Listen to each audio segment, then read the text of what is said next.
Boa tarde, pessoas. A gente está começando aqui na Trilha PEP Zero. Esse é o Antônio Terceiro. Ele vai falar sobre como que você pode ajudar o Debian programando em Python. E todas as dúvidas que vocês tiverem ou comentários, vocês podem fazer pelo Discord. Eu suponho que vai aparecer aqui em algum momento o link. E se vocês forem postar qualquer coisa no Twitter, Instagram ou qualquer outra rede social, coloquem a hashtag PyBR2020. Agora apresentando o Antônio. Ele é desenvolvedor de software e membro do projeto Debian, doutor em computação pela UFBA e mestre em computação pela UFRGS, engenheiro de software na Linardo Limited e trabalha em plataformas para controle de qualidade de software. E é isso, eu deixo com vocês o Antônio. Obrigado.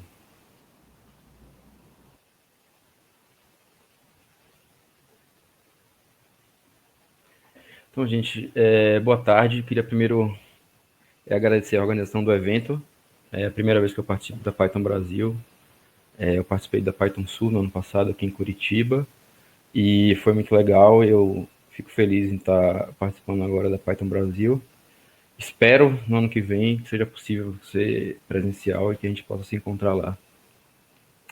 Então, a minha palestra, eu vou falar sobre como você pode ajudar o Debian programado em Python. Tá? Eu fiz uma versão parecida dessa palestra há alguns meses atrás, falando como você pode ajudar o Debian com programação em geral. Só que eu cheguei à conclusão que a grande parte dos sistemas é escrito em Python. Tá? A Python aparentemente é a linguagem favorita das pessoas de software livre. Então, todo tipo de infraestrutura que a gente acha aí nos projetos acaba sendo, a maioria dela acaba sendo em Python. Então, eu resolvi fazer uma versão dessa palestra citando só os projetos em Python e trazer aqui na Python Brasil, que eu acho que é um ótimo espaço para a gente, onde a gente tem bastante gente querendo aprender, e a minha ideia é tentar conseguir arrebanhar algumas pessoas para o Debian. A Aline me apresentou no início, mas só para falar um pouco da minha experiência, né? Eu sou desenvolvedor de software livre e participo do projeto Debian desde 2004. E isso entrega a minha idade, de certa forma. Logo depois disso, eu passei a ser desenvolvedor Ruby. Eu estava lá no FISL em Porto Alegre em 2005, quando o David Hanson fez aquela famosa palestra do Rails lá, fazendo um blog em 15 minutos. E eu estava na plateia com os amigos e aquilo me impressionou bastante. E desde então eu venho sendo desenvolvedor Ruby. Em 2012 eu passei a desenvolver em Python também. Foi quando eu entrei na Linaro. E, enfim, lá a Linaro sendo uma empresa de software livre, tudo que é infraestrutura que a Linaro desenvolve e que não precisa ser feita em C por causa de performance, alguma coisa assim, acaba sendo em Python. Então, a Linaro é uma Python Shop, né, como o pessoal diz. E de lá para cá, eu venho me interessando cada vez mais por Python. Eu acabo participando mais da comunidade Python do que da de Ruby, né? Então, hoje em dia, grande parte do código que eu escrevo, grande maioria é Python, ainda que eu ainda tenho uma perninha lá no Ruby. Um pouco sobre o projeto Debian, né, que é o tema dessa palestra. O Debian é uma comunidade formada por milhares de pessoas em todos os lugares do mundo. A gente tem gente em todo lugar que você imaginar tem gente do Debian. E essa comunidade ela desenvolve um produto principal que chama Debian GNU Linux, que é um sistema operacional. Tá? Às vezes a gente chama isso de distribuição, tá? Mas o sistema operacional é o termo mais correto, embora a distribuição seja um termo que todo mundo usa e todo mundo entende quando você fala. Tá? O slogan do Debian é o sistema operacional universal, e isso se manifesta de algumas formas diferentes. Primeiro, ele é universal do ponto de vista de aplicações, você pode usar o Debian para qualquer coisa. O Debian não é especializado em desktop, não é especializado em servidor e não é especializado em sistemas embarcados, mas é usado em todo esse tipo de coisa. Então, Você tem, por exemplo, Debian rodando em Raspberry Pi, que custam $50, e você tem Debian rodando em máquinas S390 da IBM, que são computadores estilo mainframe do tamanho de uma geladeira. E a gente gostaria também que ele fosse universal em função da participação de pessoas de diversos lugares e com diversas características, e a gente vai falar mais um pouco para frente sobre isso. Uma coisa importante também sobre o Debian é que a definição de Debian de software livre, né, que a gente chama de Debian Free Software Guidelines, ela é a precursora da definição de open source. Então, quando o pessoal foi criar lá o Open Source Initiative para criar o movimento open source, eles simplesmente copiaram e colaram a definição Debian do que é software livre e chamaram aquilo de Open Source Definition. Uma outra coisa importante também é que o Debian ele tem muitos sistemas derivados e muitos sistemas que às vezes são até mais famosos em alguns círculos do que o Debian, são derivados do Debian e utilizam grande parte do conteúdo do Debian sem nenhuma modificação. Tá? Então, quem usa Ubuntu, Mint, ou Tails, Kali Linux ou Raspbian está usando Debian e é um usuário Debian também. E por último, o Debian ele é um projeto que não tem um controle central de uma entidade única. Tá? Então não existe uma única fundação ou mesmo empresa que toma conta do Debian, que define como as coisas acontecem no Debian. Tá? As coisas acontecem segundo as decisões das pessoas que fazem o trabalho. Tá? Isso é importante se ter em mente, mas eu não quero dizer que isso seja algo bom ou algo ruim. Tá? Existem vantagens e desvantagens de você ter uma empresa à frente do projeto, como por exemplo o Ubuntu tem a Canonical. O Ubuntu consegue fazer mudanças centrais no projeto de uma forma mais fácil, porque a Canonical pode simplesmente definir o que fazer e ela tem pessoas contratadas para fazer isso. Então, por outro lado, né, todos os benefícios que isso traz, tem também as desvantagens de você ter algo que é importante para a sociedade controlado por uma única empresa. Tá? O site do debian.org tem bastante informação lá, se vocês quiserem depois podem dar uma olhada. O objetivo dessa palestra aqui é apresentar oportunidades para contribuir com o Debian para quem quer programar. Tá? Então, se você vai em palestras sobre Debian, pessoas falando sobre como contribuir com Debian, normalmente você vai... Os temas clássicos são contribuir com tradução e contribuir com empacotamento. Tá? As duas coisas são importantes e necessárias, mas eu percebi que muito pouca ênfase é dada às oportunidades de contribuição com Debian que envolvem programação pura. Né? A pessoa quer apenas programar, não quer saber de empacotar e tudo mais. Apesar de que empacotar é divertido e eu gosto bastante, programar também é.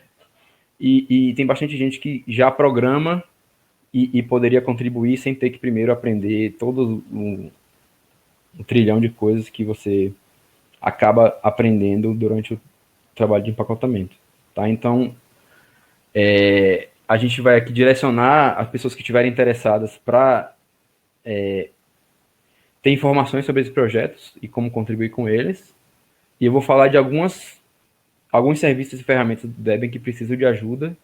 Né? E nesse caso, nessa apresentação aqui, a gente vai se restringir aos projetos que são em Python. Então, um pouco da gente entender, né, o contexto onde esses sistemas e plataformas estão inseridos, a gente vai falar um pouco sobre como o Debian funciona. Uma parte disso é genérico para qualquer projeto de sistema operacional ou distribuição. Tá? O papel de um projeto como esse é servir de intermediário entre as pessoas que desenvolvem os projetos, né, os programas ou as bibliotecas e as pessoas que usam. Tá? Essas pessoas que desenvolvem no jargão aí de quem trabalha com distribuição chama de upstream, né, no sentido de em inglês upstream significa no sentido de um rio que está correndo, né, rio acima chama upstream e rio abaixo chama downstream. Então a distribuição é considerada um downstream dos projetos.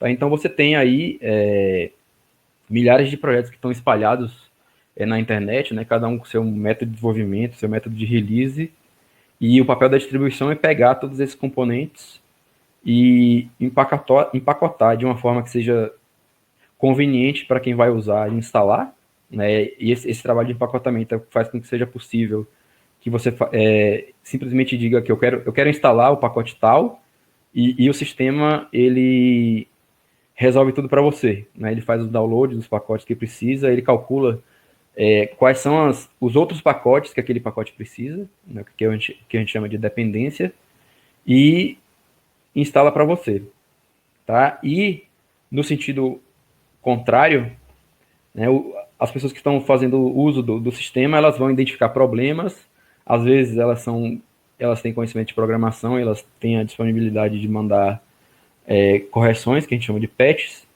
então elas mandam com uma certa frequência de volta para a distribuição. E a distribuição tem a responsabilidade aí de repassar, né, primeiro fazer uma triagem para saber se aquela correção ou aquele bug é específico daquela distribuição, ou seja, só acontece por causa da forma como aquele pacote está empacotado na distribuição, ou se é um problema geral que se aplica ao código upstream.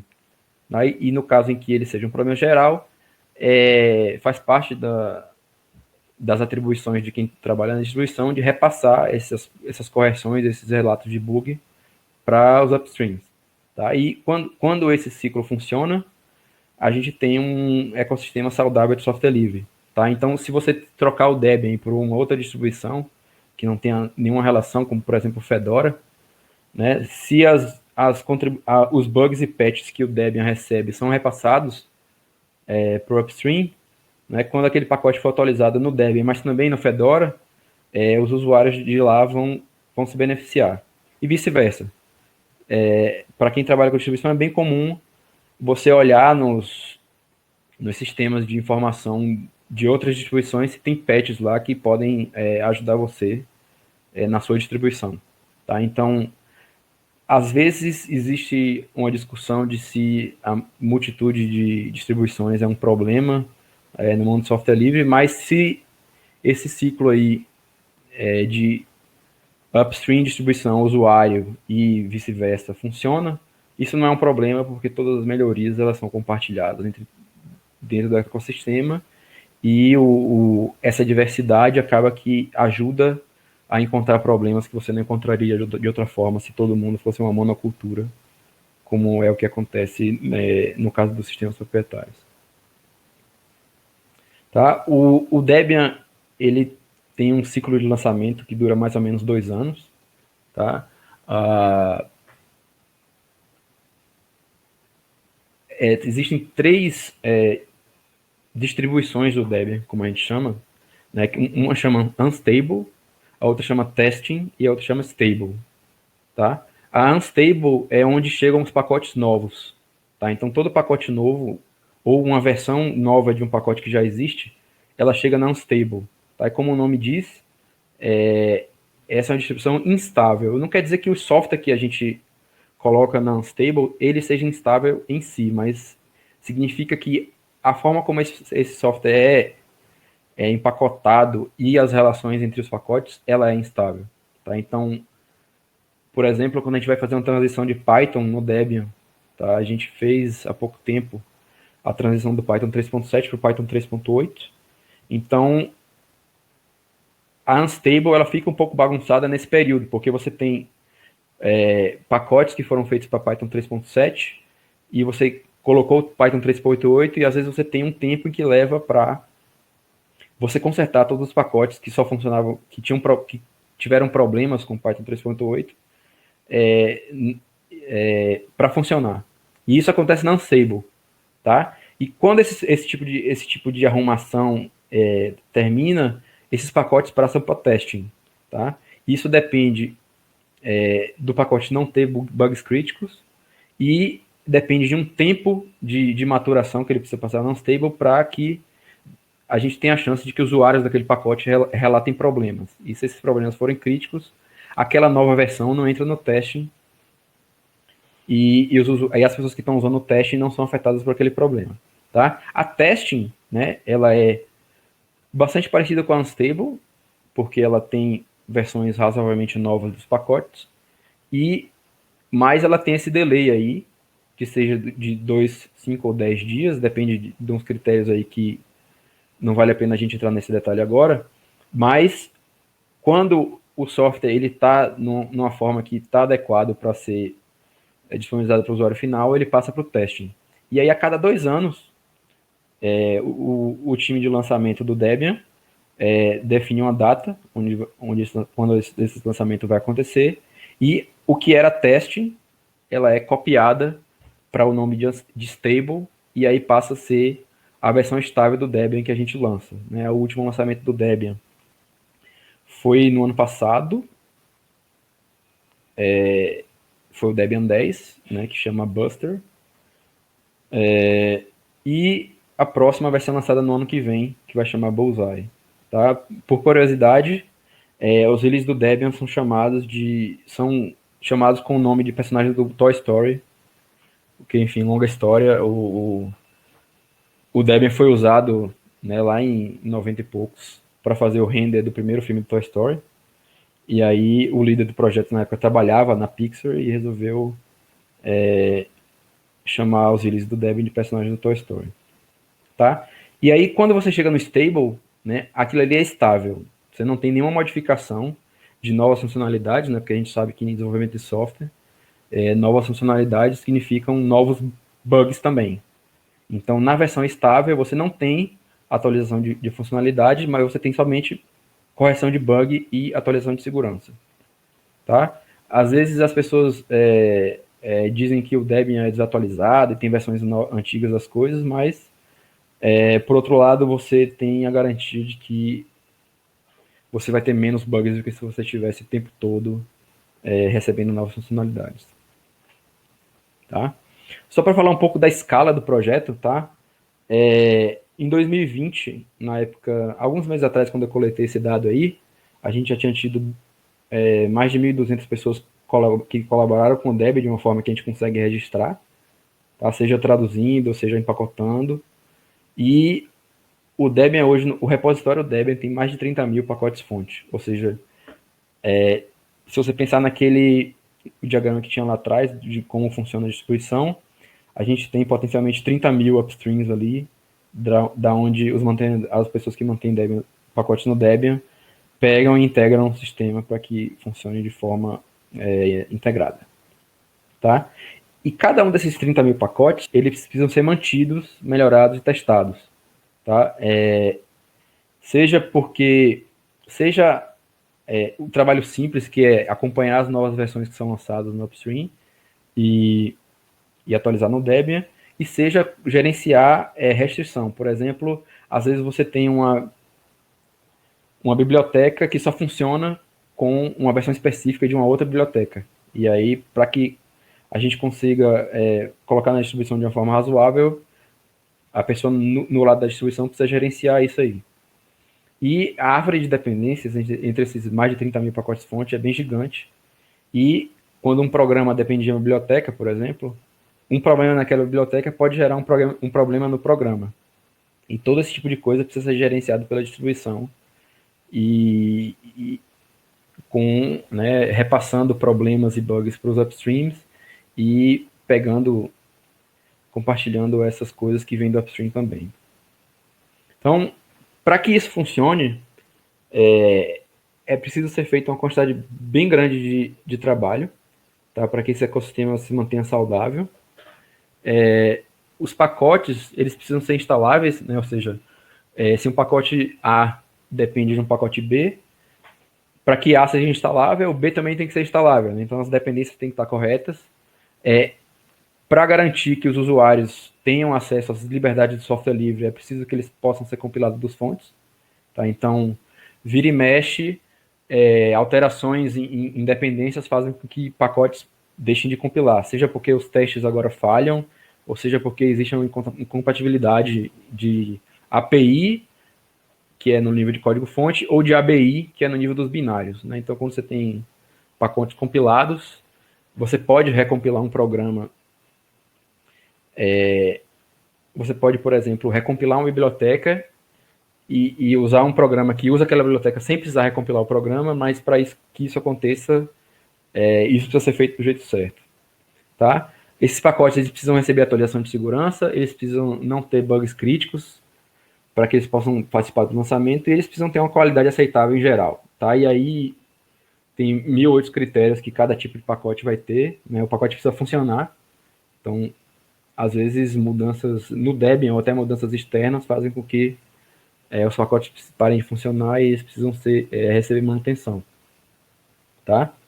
É humanamente impossível acompanhar tudo isso aí, então a gente precisa de ferramentas, só que aí a gente tem um outro problema, que essas ferramentas precisam sofrer o mesmo tipo de ação que os pacotes em si. Então elas precisam ser mantidas, elas precisam ser corrigidas, elas precisam ser melhoradas, porque a gente sempre está descobrindo novas necessidades nesse ecossistema, precisam ser testadas. Tá? Então, essas ferramentas são projetos de software como outros quaisquer, e assim como os pacotes, elas precisam de carinho.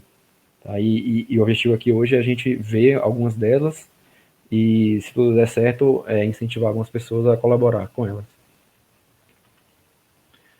Então, entrando agora no tema principal, de que é como você pode ajudar nesse processo, tá? Eu vou destacar alguns projetos com base numa consulta que eu fiz na lista de e-mails do projeto,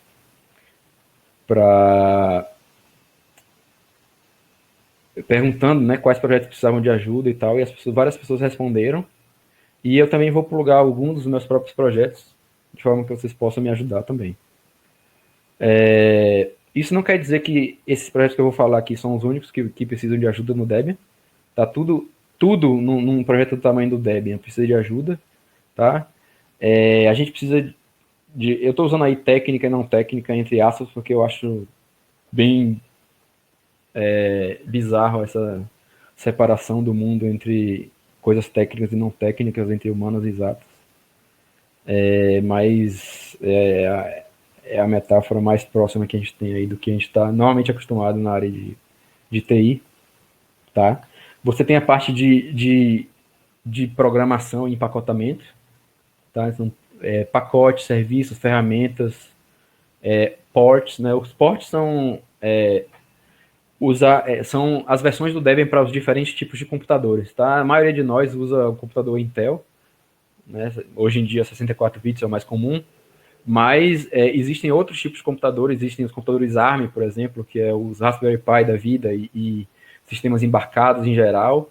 Existe o computador que eu mencionei mais cedo da IBM, que é o S390. Existe outras arquiteturas, né, que são tipos diferentes de computador e o Debian suporta vários deles. Então, esse é um trabalho bem interessante que as pessoas podem ter interesse. E também as coisas que a gente normalmente chama de não técnica, né, que todo projeto precisa, né, que é publicidade, comunidade, organização de eventos. Né, para organizar um evento do tamanho da Debian Brasil, precisa de bastante gente. E o Debian também tem seus próprios eventos. Né, então, isso é uma atividade muito importante, porque é onde a comunidade se reúne. Tem tradução também. E o foco aqui é programação, mas tenham em mente que todo esse tipo de coisa precisa de ajuda também. Tá? Tem um erro de digitação ali, mas a lista de serviços do Debian, né, no Debian Wiki tem uma lista com todos os serviços que são parte da infraestrutura do Debian. A forma de começar ela é similar como você vai começar no projeto de software livre em geral, né? O primeiro passo é você ter uma instância de desenvolvimento daquele sistema rodando localmente. Tá? Isso aí é o tipo de coisa que você precisa, né, com qualquer projeto de software livre. O primeiro passo é baixar o fonte e fazer com que ele rode localmente na sua máquina. É importante ressaltar que você não precisa pedir permissão para ler o código, para estudar como ele funciona e consertar bugs ou fazer melhorias. Afinal, a gente está falando de software livre, né, então você tem todo o conhecimento embutido no código está disponível para que você possa estudar, modificar e fazer o que você quiser. Agora, é claro que se você quiser fazer mudanças maiores, especialmente no nível conceitual de um projeto, é melhor discutir primeiro com as pessoas que mantêm ele, mas Você não precisa de permissão para começar, tá? Na lista de projetos que eu vou falar adiante, vai sempre ser uma pessoa de contato, né? Então você pode entrar em contato com essas pessoas, ou a Debian Mentors, que é uma lista onde especializada em orientar novas pessoas a participar do projeto, ou ainda você pode falar comigo direto, tá? Eu vou deixar o meu contato no final e talvez, se tiver gente suficiente interessada, a gente pode até fazer um grupo e trabalhar nessas coisas junto aí. Uma coisa importante em qualquer projeto de software livre é levar em conta que as pessoas são ocupadas e normalmente elas são voluntárias naquilo. Então, é comum que você não receba uma resposta imediata e a gente precisa ter paciência com isso. E num projeto internacional como o Debian, a comunicação acontece em inglês, ainda que você tenha uma comunidade local que possa te ajudar, tá? Mas para você participar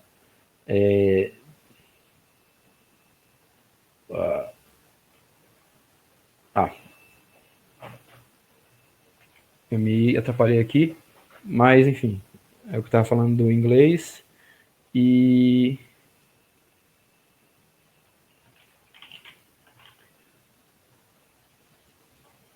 aí, eventualmente a gente vai ter a comunidade local que pode te ajudar no nosso idioma, mas até essa questão do inglês é interessante, né? Até você participar de um projeto internacional, mesmo que o seu inglês não seja perfeito, e o de muita gente não é, o meu não é perfeito, isso te ajuda a aprender também. Tá? Então, se você conseguir ler e conseguir escrever basicamente, você consegue se fazer entender e com o tempo isso te ajuda a aprender. Tá? E aí agora a gente vai falar dos projetos. Tá? Eu não vou entrar nos detalhes de cada projeto, mas a ideia é dar uma visão geral de que tipo de coisas existem que vocês podem contribuir. Tá? O primeiro chama Auto Package Test. Tá? Faz parte da plataforma de integração contínua do Debian. Tá? E é a ferramenta que roda os testes dos pacotes. Tá? É a ferramenta que implementa pegar os pacotes que estão no repositório Debian e rodar os testes que são declarados nos metadados do pacote. Tá? Ela é uma ferramenta escrita em Python. Tá? O link do serviço, né, que chama ci.debian.net, que é a plataforma como um todo. Tá? A plataforma em si é escrita em Ruby, mas eu não vou entrar nos detalhes disso aqui. Mas o Autopackage Test em si, que o código-fonte está nesse link aí, depois vocês não precisam anotar não, que depois a gente compartilha esse PDF. O código-fonte dele, o Autopackage Test é uma ferramenta escrita em Python, e esse é um dos meus projetos. Tá? A plataforma de integração contínua do Debian foi criada por mim, hoje é mantida por mim e um outro colega que mora na Holanda. A gente tem um canal no IRC que chama DebCI, e também tem uma lista de discussão. Então esse é um dos projetos que você pode falar direto comigo, que eu faço parte dele. Tá? Um outro projeto do qual eu participo diretamente é a DebConf, né, que é a Conferência Internacional do Debian, que acontece todo ano. Antes do mundo ir pro cacete, acontecia em lugares diferentes a cada ano, mas esse ano ela aconteceu online. Então, a gente lança um site para cada evento, tá? Que normalmente é debconf e um número, .debconf.org, sendo que, por coincidência, a debconf 0 aconteceu em 2000, então a gente tem a feature aí que o número da debconf corresponde com o ano. Tá? E o código-fonte da debconf ela é separado em alguns módulos diferentes.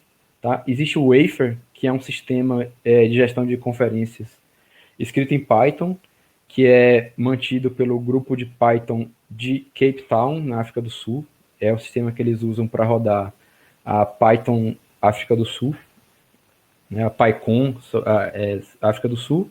E desde 2016, quando a DebConf foi realizada em Cape Town, a gente usa para a DebConf também o Wafer. E a gente tem um módulo chamado Wafer DebConf, que tem extensões do Wafer específicos da DebConf, e normalmente a gente tem um repositório específico do site de cada ano que tem só o tema, essas coisas.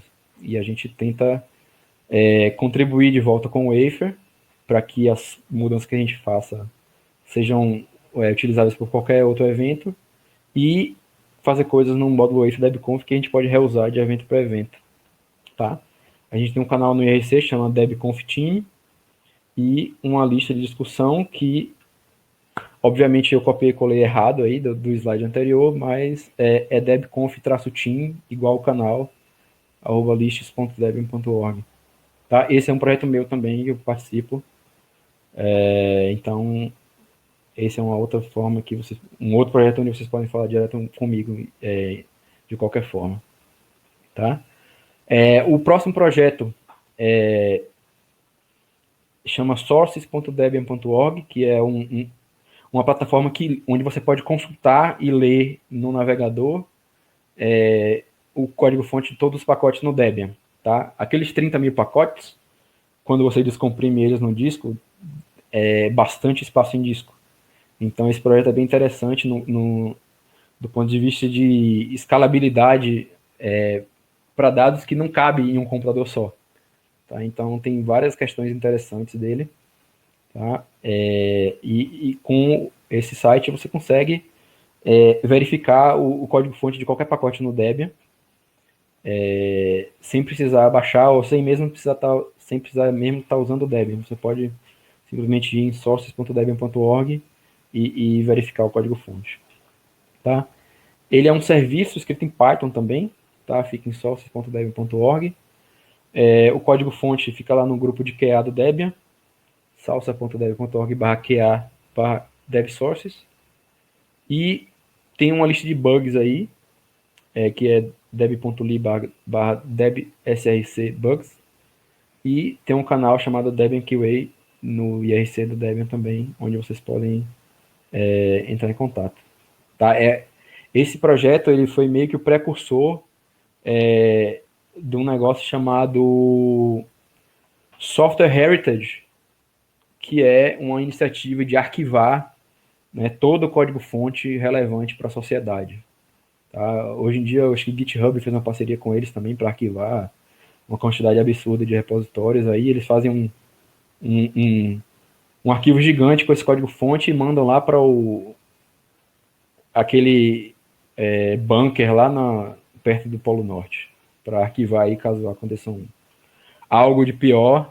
Pelo menos o código-fonte que roda na sociedade hoje em dia vai estar disponível.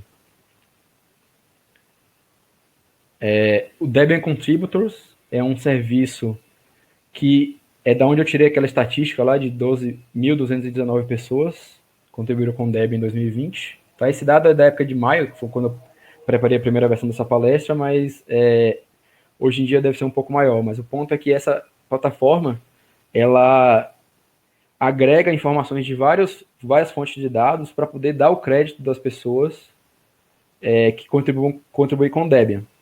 Tá? E isso aí é um outro tipo de trabalho que é comum em sistemas, né? Você ter sistemas agregadores de informação que ele tem uma forma genérica de definir como buscar essas informações, e você pode escrever novos extratores de informação para o Contributors. E é um site importante porque, por exemplo, no repositório do Debian você tem o nome das pessoas que mantêm os pacotes, mas você não tem o nome das pessoas que traduzem, você não tem o nome das pessoas que reportam bugs, você não tem o nome das pessoas que contribuem com documentação no wiki. Então, o Contributors é uma ferramenta importante de poder dar o crédito, de saber quais pessoas de fato participam do Debian. Tá? Ele é também um serviço escrito em Python, e fica no contributors.debian.org. Né? O código-fonte e as issues estão lá no Salsa, que é a plataforma, que é a instância de GitLab do Debian. E ela também tem relatos de bugs no sistema de bugs oficial do Debian e tem um canal no IRC. Tá? Um outro projeto importante, né, eu não sei, para quem usa Debian, quando você mostra os detalhes de um pacote, né, ele mostra uma lista de tags que são classificadores dos pacotes. Então você sabe, por esses classificadores, que tipo de pacote é aquele. Então, por exemplo, No exemplo que a gente está mostrando aqui, a gente tem os dados do Vim, né, os metadados do Vim, que é o editor de texto. Aí você sabe ele pelas tags, né? Ele é um editor de texto para programação, ele é implementado em C, ele tem uma interface para linha de comando, ele usa o toolkit que chama Anycurses e ele funciona com Unicode. Tá? Esse tipo de informação ele é preenchido de forma colaborativa, usando um site chamado DebTags, onde qualquer pessoa pode entrar lá e colocar categorizações em seus pacotes. E aí, de tempos em tempos, essas informações elas são importadas para o repositório e aparecem quando você mostra os detalhes de um pacote. Tá? Ela é escrita em Python também, como todas as outras, mas ela tem uma quantidade não trivial de JavaScript, porque a interface de edição das tags ela é bem interativa. Tá?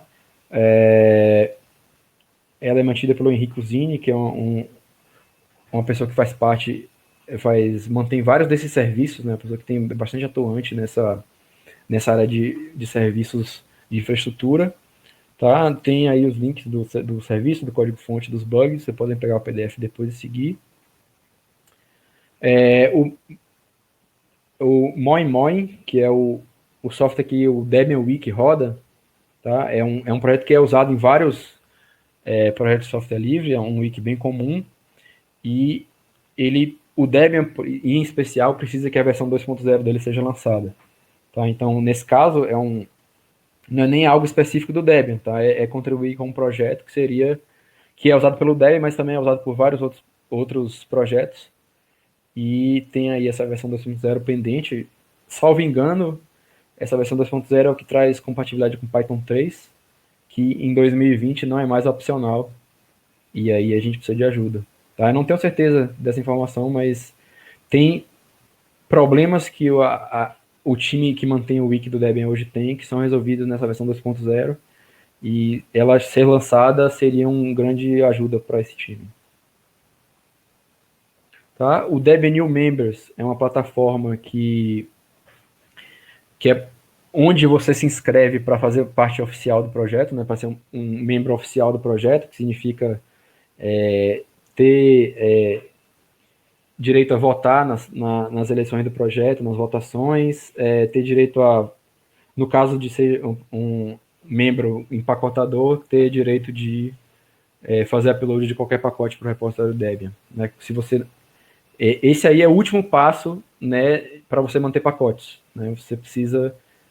Se você não é um membro oficial, você pode fazer todo o processo, gerenciar bugs, atualizar o pacote. A única coisa que você não pode fazer sem ser membro oficial é fazer o upload final do pacote. Então, se você ainda está começando, você precisa de ter um membro que vai revisar suas contribuições e fazer o upload. Né? Então, é um outro serviço aí que é mantido pelo pessoal que gerencia esse processo de receber novas pessoas. Tá? É feito em Python também, fica em nm.debian.org. Tem lá um grupo no Salsa também e tem uma lista de bugs. E tem um canal de RC que vocês podem verificar aí no PDF e seguir. Tá? E o último, mas não menos importante, é o Debian Package Tracker, que é um sistema que coleta informações sobre os pacotes. Tá? Então, todas as informações possíveis que a pessoa que mantém um pacote pode querer, ela é agregada nesse tracker, então a pessoa pode ir lá, ver o estado do pacote, ver quantos bugs tem, se tem problemas de construção, problemas de integração contínua, e de lá você acompanha o que é necessário ser feito no pacote. Eu vou tentar correr aqui para a gente ter tempo de perguntas. Tá? Então, os dados aqui, vocês podem seguir depois. E para concluir, gente, um resumo aí, né? Vocês veem que eu tirei poucos, né? Eu tirei poucos projetos da minha lista original e todos que ficaram são em Python. Tá? Tem a DebConf e a DebTags, que tem também um pouquinho de JavaScript não trivial, mas para quem quer ajudar com Python, tem bastante oportunidade. Como eu falei, esses não são únicos, tá? O Debian precisa da sua ajuda, tá? Então, eu queria ressaltar aqui que qualquer pessoa pode contribuir, mesmo sendo iniciante, tá? Como qualquer coisa na vida que você nunca fez, vai ter uma curva de aprendizado, mas eventualmente você vai conseguir. E não é que essa curva de aprendizado seja um absurdo, a maioria desses projetos aí eu já tentei dar uma olhada e é simples, né? É questão de você ler a documentação, instalar os pacotes que precisam e começar a trabalhar. E aí as coisas específicas de cada um você vai aprender com o tempo. E assim, contribuir com o Debian vai te ensinar um bocado, mas também vai potencializar a sua carreira profissional, tá? Tem bastante gente que consegue bons trabalhos até em empresas internacionais porque participam do Debian, e o mesmo vale para outros projetos de software livre, tá? O Debian não é especial nesse caso, mas é só o nosso exemplo aqui, tá? O Debian, ele tem um problema de diversidade que a gente precisa admitir, tá? Essa foto é a foto do grupo da DebConf 19 que a gente organizou aqui em Curitiba no passado, e se você ver com cuidado aí, dá um zoom, você vai ver que a maioria do projeto absoluta é de homens, de pessoas brancas, e a gente precisa mudar isso. Existem algumas iniciativas que vocês já devem conhecer, chamam Google Summer of Code e Outreach, que são estágios de 3 meses que são pagos para a pessoa poder se dedicar a um projeto de software livre. O Outreach, que é o meu foco atual, eu prefiro trabalhar com ele. Ele é aberto para pessoas que não precisam ser estudantes, diferente do Summer of Code, né? Mas ele é para mulheres, cis e trans, homens trans, pessoas LGBTQ+, ou qualquer outra pessoa que enfrente discriminação sistemática no ecossistema de tecnologia no seu país. Tá? Ele normalmente acontece um round em dezembro e março, para pessoas que moram no hemisfério sul, e um round de maio a agosto no hemisfério norte. Então, fiquem de olho nessas coisas e são oportunidades ótimas. O outreach em específico, né, não precisa ser estudante. Então, o Summer of Code ele é específico para quem está estudante de universidade, mas o Outreach pode ser qualquer pessoa. E, por exemplo, uma coisa triste, eu tinha proposto um projeto para o Outreach desse ano e não teve candidatas. E teria sido muito bom que tivesse. Por último, um jabazinho. No final desse mês, a gente vai ter a minha DebConf Online Brasil, tá? mdcobr2020.dev.net, que é o evento, é o equivalente a Python Brasil para o Debian, tá? Que é o evento nacional. Esse ano a gente era para ter sido em Maceió, em março, mas foi bem na época que tudo precisou ser fechado e a gente vai ter que fazer online. Então, quem tiver interesse, fique de olho. E era isso. Era o que eu tinha. Eu acho que eu usei quase todo o meu tempo. A gente tem um pouquinho para perguntas aí, se a Aline conseguir encaixar algumas, tá?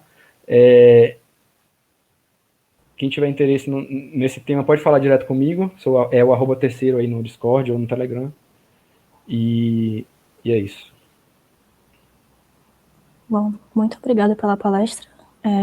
Eu tô quase sem voz, mas ok. O Berna perguntou: existe algum projeto de pacotes para Linux que seja global? Ou seja, funciona para a maioria das distribuições? Não. Não. Assim, existem algumas iniciativas do tipo Snap e Flatpak, que são. Um é proposto por uma galera ligada a Red Hat, outro é proposto por uma galera ligada a Canonical, mas eles são meio nicho, no sentido de que os snaps, os flatpaks, são como pacotes, mas ele tem várias coisas juntas. Então você tem eles têm um conceito de runtime, então você tem o Flatpak, por exemplo, você tem o runtime que é o Gnome completo, ou é o Python completo, com 1 trilhão de bibliotecas. E aí por cima você faz um outro pacote, que seria a sua aplicação. E aí ela vem a sua aplicação e mais todas as dependências juntas, que não estão no runtime. Então, não é exatamente um formato universal, mas é algo que tem bastante gente investindo especialmente para o desktop, tá? Enfim, esse mercado que hoje em dia existe de apps e tudo mais, que as pessoas tenham essa expectativa de poder instalar qualquer aplicativo em qualquer dispositivo e que isso funcione como por mágica. Existe essa solução, mas historicamente a gente tem o formato do Debian e o formato RPM, que são os principais. Tem outras distribuições que têm os seus formatos específicos, mas não existe um um formato universal, exceto o Snap e Flatpak, que são, assim, para ser completamente justo, é exatamente o que os aplicativos para Windows e Mac fazem. É fazer um pacotão que inclui todas as suas dependências. E essas duas são as soluções atuais aí na minha visão. Bom, surgiram mais perguntas no Discord, mas por questão de tempo a gente não vai poder fazer. Eu acho que se você puder responder depois Sim, por lá seria melhor. E mais uma vez, obrigada pela palestra. Eu acho bem importante essa coisa de a própria comunidade estar ajudando e contribuindo para coisas que a comunidade usa. E é isso. A próxima palestra vai ser daqui a pouco, que é Empoderamento Intergaláctico do Radioamadorismo utilizando Python. E caso você queira finalizar, agradecer alguma coisa do tipo, sinta-se à vontade. é isso. Obrigado aí a você pelo hosting. Obrigado a todo mundo que assistiu. E falem comigo aí no Discord se vocês tiverem interesse nisso. Se é uma coisa que a gente passei bem rápido ali no final, que se a gente tiver bastante gente interessada, a gente pode fazer um grupo e eu posso mentorar as pessoas que estiverem interessadas para começar. Ok.